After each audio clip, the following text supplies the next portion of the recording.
સેઢાયા કોડીનારથી લઈને તમારું બાળપણ, તમારું પરિવાર, તમારું સ્કૂલ, તમારું ભણતર, તમારું કોલેજ, એના વિશે કંઈક દર્શકોને જણાવો.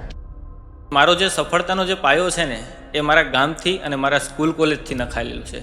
તો કોઈ દિવસ તમને એવું નક્કી હતું કે ભાઈ હું નોકરી કરીશ કે બિઝનેસ કરીશ, કોઈ દિવસ એવું હતું? એટલે તમે જે કીધું કે બહુ નાના આવા ઇન્વેસ્ટમેન્ટથી શરૂઆત કરી હતી, તો અમે એપ્રોક્સિમેટ કેટલા રૂપિયા? હા, ઓરેન્જા સ્કિન કેર અને હેર કેર છે એ 7.5 CRની આસપાસ પહોંચી ગઈ.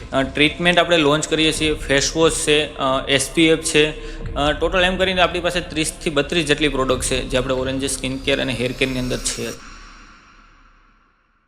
આપણું જે હેર ફોલ ન્યુટ્રન્ટ ઓઇલ છે ને એ 21 પ્રકારની જડીબુટ્ટીઓથી બનેલું છે. તો આજે અત્યારના જનરેશનની અંદર આ પિમ્પલ્સ ને આ જે એકને ને એ બધું બહુ વધારે વધી ગયું છે, એનું મૂળ કારણ શું હશે? તો એ સંઘર્ષના દિવસોની અંદર કોઈ એવી રાત છે કે જે તમને યાદ હોય આજે તે, કે કોઈ એવું સ્ટ્રગલ કે હજી પણ યાદ છે? હકીકતમાં બિઝનેસ એટલે ફ્રીડમ છે જ નહીં. બિઝનેસ એટલે એક રિસ્પોન્સિબિલિટી છે કે તમારી પાછળ તમે 10 લોકોને તમે રોજીરોટી આપો છો. કારણ કે કોસ્મેટિક ઇન્ડસ્ટ્રી છે ને એ તમને બહારથી જેટલી બ્યુટીફુલ લાગે ને એટલી અંદરથી એની ગહેરાઈમાં બહુ બધા રાઝ છુપાયેલા હોય છે.